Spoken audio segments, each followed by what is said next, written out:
Lu tahu nggak ada seorang jenderal yang sepanjang hidupnya tidak pernah kalah dalam satupun pertempuran. Julukannya adalah pedang Allah yang terhunus karena setiap kali ia menghunus, pedangnya musuh-musuhnya terpukul dan kalah. Tapi yang ironis di puncak kejayaannya, ia justru dipecat dari jabatannya bukan karena gagal, tapi karena terlalu banyak menang. Namanya adalah Khalid bin Walid. Khalid lahir di Makkah sekitar tahun 592 Masehi di sebuah keluarga Quraisy terpandang. Lingkungannya keras, penuh intrik klan, persaingan antar suku dan peperangan. Kecil yang menjadi bagian dari kehidupan sehari-hari. Dari kecil Khalid menunjukkan keberanian luar biasa. Ia bukan anak manja tapi pemberani dan cerdas. Ia cepat memahami medan, cepat belajar bertarung dan punya insting alami dalam memimpin. Masa kecilnya tidak hanya tentang bermain-main di padang pasir tapi belajar membaca tanda-tanda perang, mengetahui strategi, dan mengamati orang-orang di sekitarnya. Ia tumbuh di tengah konflik, menyaksikan bagaimana klan-klan Quraisy berperang untuk kekuasaan dan kehormatan, dan dari situ, Khalid belajar mengatur langkahnya sendiri dengan cermat.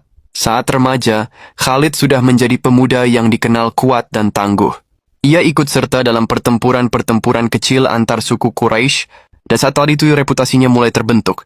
Tapi kehidupan awalnya juga syarat kontroversi. Karena ia awal-awal menjadi musuh Islam, ikut memimpin pasukan Quraisy dalam perang-perang melawan kaum muslimin, termasuk dalam perang Uhud. Namun, hati dan pikirannya mulai berubah. Dari dalam perjalanannya mencari makna dan kebenaran, Khalid akhirnya memeluk Islam sekitar tahun 629 Masehi, dan sejak saat itu, legenda yang tak terkalahkan mulai terbentuk. Setelah memeluk Islam, Khalid langsung membuktikan diri sebagai jenderal brilian. Ia mampu mengubah pasukan yang jumlahnya sedikit menjadi kekuatan yang menakutkan lawan. Dalam perang Mu'tah, ia memimpin pasukan muslim yang kalah jumlah melawan tentara Bizantium. Namun dengan strategi dan disiplin luar biasa, ia berhasil menarik mundur pasukan tanpa kehilangan banyak nyawa. Dari sinilah reputasi Khalid sebagai pedang Allah yang terhunus mulai terdengar luas. Khalid bukan hanya seorang pejuang, dia adalah seorang pemimpin strategi. Ia memahami kemedan, membaca pola pergerakan musuh, dan bisa mengecoh lawan dengan taktik yang sangat cerdas.